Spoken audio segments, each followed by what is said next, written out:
George Whitefield, pregador ao ar livre. Mais de 100 mil homens e mulheres rodeavam o pregador, há mais de 200 anos em Cambuslang, Escócia. As palavras do sermão vivificadas pelo Espírito Santo ouviam-se distintamente em todas as partes que formavam esse mar humano. É-nos difícil fazer uma ideia do vulto da multidão de 10 mil penitentes que responderam ao apelo para se entregarem ao Salvador. Estes acontecimentos servem-nos como um dos poucos exemplos do cumprimento das palavras de Jesus: na verdade vos digo que aquele que crê em mim também fará as obras que eu faço e as fará maiores do que estas, porque vou para meu Pai. Havia como um fogo ardente encerrado nos ossos deste pregador que era George Whitefield. Ardia nele um zelo santo de ver todas as pessoas libertas da escravidão do pecado. Durante um período de 28 dias, fez a incrível façanha de pregar a 10 mil pessoas diariamente. Sua voz se ouvia perfeitamente a mais de 1 quilômetro de distância, apesar de fraco de físico e de sofrer dos pulmões. Não havia prédio no qual coubessem os auditórios e nos países onde pregou, armava seu púlpito nos campos, fora das cidades. Whitefield merece o título de príncipe dos pregadores ao ar livre, porque pregava em média 10 vezes por semana, e isso fez durante o período de 34 anos, em grande parte sobre o teto construído por Deus, os céus. A vida de George Whitefield era um milagre. Nasceu em uma taberna de bebidas alcoólicas. Antes de completar 3 anos, seu pai faleceu. Sua mãe casou-se novamente, mas a George foi permitido continuar os estudos na escola. Na pensão de sua mãe, fazia a limpeza dos quartos, lavava roupa, vendia bebidas no bar. Estranho que pareça, e apesar de não ser salvo, interessava-se grandemente pela leitura das Escrituras, lendo a Bíblia até alta noite preparando sermões. Na escola, era conhecido como orador. Sua eloquência era natural e espontânea, um dom extraordinário de Deus, dom que possuía sem ele mesmo saber. Custeou os próprios estudos em Pembroke College, Oxford, servindo como garçom em um hotel. Depois de estar algum tempo em Oxford, ajuntou-se ao grupo de estudantes a que pertenciam John e Carlos Wesley. Passou muito tempo como os demais grupos, jejuando e esforçando-se para mortificar a carne, a fim de alcançar a salvação, sem compreender que a verdadeira religião é a união da alma com Deus e a formação de Cristo em nós. Acerca da sua salvação, escreveu algum tempo antes de morrer: sei o lugar onde, todas as vezes que vou a Oxford, sinto-me impelido a ir primeiro a este lugar, onde Jesus se revelou a mim pela primeira vez e me deu o novo nascimento. Com a saúde abalada, talvez pelo excesso de estudo, George voltou a casa para recuperá-la. Resolvido a não cair no indiferentismo, inaugurou uma classe bíblica para jovens que, como ele, desejavam orar e crescer na graça de Deus. Visitavam diariamente os doentes e os pobres e frequentemente os prisioneiros das cadeias para orarem com eles e prestar-lhes qualquer serviço manual que pudessem. George tinha no coração um plano que consistia em preparar 100 sermões e apresentar-se para ser separado para o ministério. Porém, quando havia preparado apenas um sermão, seu zelo era tanto que a igreja insistia em ordená-lo.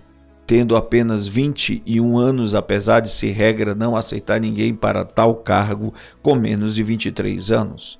O dia antes da sua separação para o ministério, passou em jejum e oração. Acerca deste fato, ele escreveu: à tarde, retirei-me para um alto perto da cidade, onde orei com instância durante 2 horas, pedindo a meu favor e também por aqueles que estavam para ser separados comigo. No domingo, levantei-me de madrugada e orei sobre o assunto da epístola de Paulo a Timóteo, especialmente sobre o preceito: ninguém despreze a tua mocidade. quando o ancião me impôs as suas mãos, se meu vil coração não me engana, ofereci todo o meu espírito, alma e corpo para o serviço no santuário de Deus. Posso testificar perante os céus e a terra que dei-me a mim mesmo quando o ancião me impôs as mãos para ser o mártir por aquele que foi pregado na cruz em meu lugar. Os lábios de Whitefield foram tocados pelo fogo divino do Espírito Santo na ocasião da sua separação para o ministério. No domingo seguinte, naquela época de gelo espiritual, pregou pela primeira vez. Alguns se queixaram de que 15 dos ouvintes enlouqueceram ao ouvir o sermão. O ancião, porém, compreendendo o que se passava, respondeu que seria muito bom se os 15 não se esquecessem da sua loucura antes de chegar o outro domingo. Whitefield nunca se esqueceu nem deixou de aplicar a si as seguintes palavras do Dr. Delaney: desejo todas as vezes que subir ao púlpito considerar essa oportunidade como a última que me é dada de pregar e a última dada ao povo de ouvir. Alguém assim escreveu sobre uma de suas pregações: quase nunca pregava sem chorar. E sei que as suas lágrimas eram sinceras. Ouvi-o dizer: vós me censurais porque choro, mas como posso conter-me quando não chorais por vós mesmos, apesar das vossas almas mortais estarem à beira da destruição? Não sabeis se estáis ouvindo o último sermão ou não, ou se jamais tereis outra oportunidade de chegar a Cristo. Chorava às vezes até parecer que estava morto e custava recuperar as forças. Disse que os corações da maioria dos ouvintes eram derretidos pelo calor intenso de seu espírito como prata na fornalha do refinador. Quando estudante no colégio de Oxford, seu coração ardia de zelo e pequenos grupos de alunos se reuniam no seu quarto, diariamente. Eles eram movidos como os discípulos logo depois do derramamento do Espírito Santo no Pentecostes. O Espírito continuou a operar poderosamente nele e por ele durante o resto da sua vida, porque nunca abandonou o costume de buscar a presença de Deus.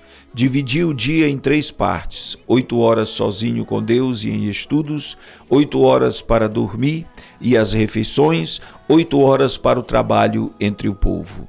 De joelhos, lia e orava sobre as leituras das Escrituras e recebia luz, vida e poder. Lemos que numa das suas visitas aos Estados Unidos, passou a maior parte da viagem a bordo sozinho em oração. Alguém escreveu sobre ele: seu coração encheu-se tanto dos céus que anelava por um lugar onde pudesse agradecer a Deus e sozinho durante horas chorava comovido pelo amor consumidor do seu Senhor. Suas experiências no ministério confirmavam a sua fé na doutrina do Espírito Santo. Como Consolador ainda vivo, o poder de Deus operando atualmente entre nós.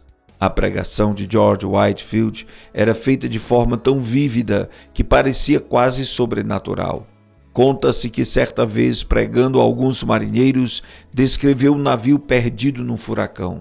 Tudo foi apresentado em manifestações tão reais que, quando chegou ao ponto de descrever o barco afundando, alguns marinheiros pularam dos assentos gritando: as baleeiras, as baleeiras! Em outro sermão, falou acerca de um cego andando na direção de um precipício desconhecido.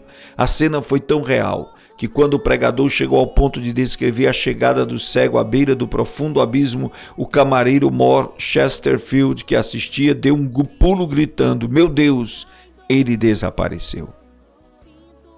O segredo, porém, da grande colheita de almas salvas não era as suas maravilhosas vozes, nem a sua grande eloquência, não era também porque o povo tivesse o coração aberto para receber o Evangelho, porque era tempo de grande decadência espiritual entre os crentes. Também não foi porque lhe faltasse a oposição. Repetidas vezes Whitefield pregou nos campos porque as igrejas fecharam-lhe as portas. Às vezes nem os hotéis queriam aceitá-lo como hóspede. Em Basingstoke, foi agredido a pauladas. Em Staffordshire, atiraram-lhe torrões de terra. Em Moorfield, destruíram a mesa que lhe servia de púlpito e arremessaram contra ele o lixo da feira. Em Evesham, as autoridades, antes de seu sermão, ameaçaram prendê-lo se pregasse. Em Exeter, pensou haver chegado para ele a hora, como o ensanguentado Estevão, de ser imediatamente chamado à presença do Mestre. Em outro lugar, apedrejaram-no novamente até ficar coberto de sangue. Verdadeiramente levava no corpo, até a morte, as marcas de Jesus. O segredo de tais frutos na sua pregação era o seu amor para com Deus. Quando ainda muito novo, passava noites inteiras lendo a Bíblia, que muito amava. Depois de se converter, teve a primeira daquelas experiências de sentir-se arrebatado, ficando a sua alma inteiramente aberta, cheia, purificada, iluminada da glória e levada a sacrificar-se inteiramente ao seu Salvador. Desde então, nunca mais foi indiferente em servir a Deus, mas regozijava-se no alvo de trabalhar de toda a sua alma e de todas as suas forças e de todo o seu entendimento. Só achava interesse nos cultos e escreveu para sua mãe que nunca mais voltaria ao seu emprego. Consagrou a vida completamente a Cristo e a manifestação exterior daquela vida nunca excedia a sua realidade interior. Portanto, nunca mostrou cansaço nem diminuiu a marcha durante o resto de sua vida. Apesar de tudo, ele escreveu: a minha alma era seca como o deserto. Sentia-me como encerrado dentro de uma armadura de ferro. Não podia ajoelhar-me sem estar tomado de grandes soluços e orava até ficar molhado de suor. Só Deus sabe quantas noites fiquei prostrado de cama, gemendo por causa do que sentia e ordenando em nome de Jesus que Satanás se apartasse de mim. Outras vezes passei dias e semanas inteiras prostrado em terra, suplicando para ser liberto dos pensamentos diabólicos que me distraíam. Interesse próprio, rebelião, orgulho e inveja me atormentavam um após outro, até que resolvi vencê-los ou morrer. Lutei até Deus me conceder vitória sobre eles. George Whitefield considerava-se um peregrino errante no mundo, procurando almas. Nasceu, criou-se, diplomou-se na Inglaterra, atravessou o Atlântico 13 vezes, visitou a Escócia 14 vezes, foi ao país de Gales várias vezes, visitou uma vez a Holanda, passou 4 meses em Portugal, nas Bermudas ganhou muitas almas para Cristo, como nos demais lugares onde trabalhou. Acerca do que sentiu em uma das viagens à colônia da Geórgia, Whitefield escreveu: foram-me concedidas manifestações extraordinárias do alto. Cedo de manhã ao meio-dia, ao anoitecer e à meia-noite, de fato durante o dia inteiro, o amado Jesus me visitava para renovar-me o coração. Se certas árvores perto de Stonehouse pudessem falar, contariam acerca da doce comunhão que eu e algumas almas amadas desfrutamos ali com Deus sempre bendito. Às vezes, quando de passeio a minha alma fazia tais incursões pelas regiões celestes que parecia pronta a abandonar o corpo. Outras vezes sentia-me tão vencido pela grandeza da majestade infinita de Deus que me prostrava em terra e entregava-lhe a alma como um papel em branco para ele escrever nela o que desejasse. De uma noite nunca me esquecerei, relampejava excessivamente. Eu pregara a muitas pessoas e algumas ficaram receosas de voltar a casa. Senti-me dirigido a acompanhá-las e aproveitar o ensejo para as animar a se prepararem para a vinda do Filho do Homem. Oh, que gozo senti na minha alma! Depois de voltar, enquanto alguns se levantavam das suas camas assombrados pelos relâmpagos que andavam pelo chão e brilhavam de uma parte do céu até outra, eu com mais um irmão ficamos no campo, adorando, orando, exultando ao nosso Deus e desejando a revelação de Jesus dos céus, uma chama de fogo. Como se pode esperar outra coisa a não ser que as multidões a quem Whitefield pregava fossem levadas a buscar a mesma presença? Na sua biografia há um grande número de exemplos como os seguintes: oh, quantas lágrimas foram derramadas com forte clamor pelo amor do querido Senhor Jesus. Alguns desmaiavam e, quando recobravam as forças, ouviam e desmaiavam de novo. Outros gritavam como quem sente a ânsia da morte, e depois de eu findar o último discurso, eu mesmo senti-me tão vencido pelo amor de Deus que quase fiquei sem vida. Contudo, Por fim, revivi e depois de me alimentar um pouco, estava fortalecido bastante para viajar cerca de 30 quilômetros até Nottingham. No caminho, a alma alegrou-se cantando hinos. Chegamos quase à meia-noite. Depois de nos entregarmos a Deus em oração, deitamo-nos e descansamos na proteção do querido Jesus. Ó Senhor, jamais existiu amor como o teu. Então Whitefield continuou sem cansar. No dia seguinte, em Foggs Manor, a concorrência dos cultos foi tão grande como em Nottingham. O povo ficou tão quebrantado que por todos os lados vi pessoas banhadas em lágrimas. A palavra era mais cortante que espada de dois gumes, e os gritos e gemidos alcançavam o coração mais endurecido.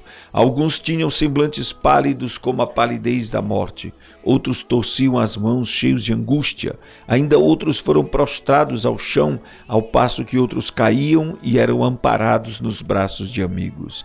A maior parte do povo levantava os olhos para os céus, clamando e pedindo a misericórdia de Deus. Eu, enquanto os contemplava, só podia pensar uma coisa: o grande dia. Pareciam pessoas acordadas pela última trombeta, saindo dos seus túmulos para o dia do juízo. O poder da presença divina nos acompanhou até Breckinridge, onde os arrependidos choravam e os salvos oravam, lado a lado. O indiferentismo de muitos transformou-se em assombro, e o assombro depois em grande alegria. Alcançou todas as classes, idades e caracteres. A embriaguez foi abandonada por aqueles que eram dominados por esse vício. Os que haviam praticado qualquer ato de injustiça foram tomados de remorso. Os que tinham furtado foram constrangidos a fazer restituição. Os vingativos pediram perdão. Os pastores ficaram ligados ao seu povo por um vínculo mais forte de compaixão.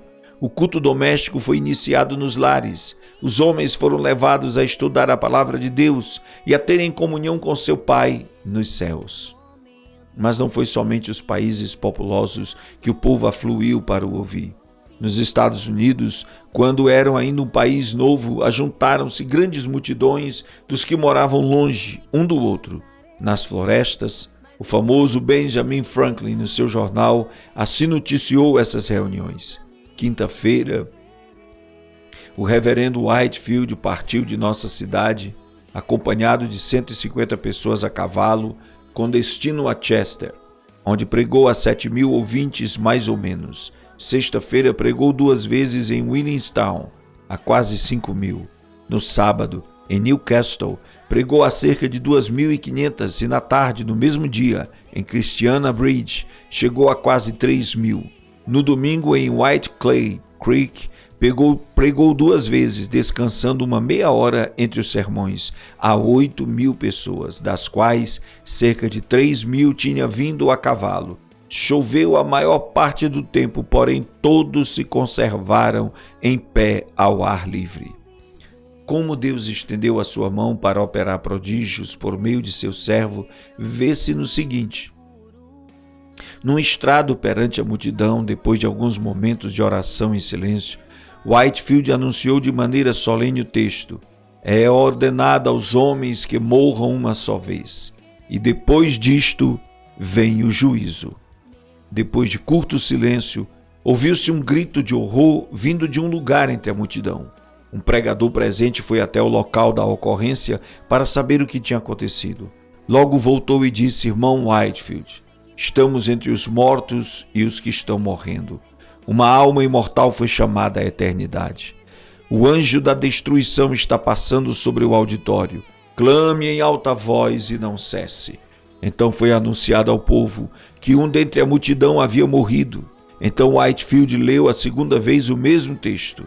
É ordenado aos homens que morram uma só vez.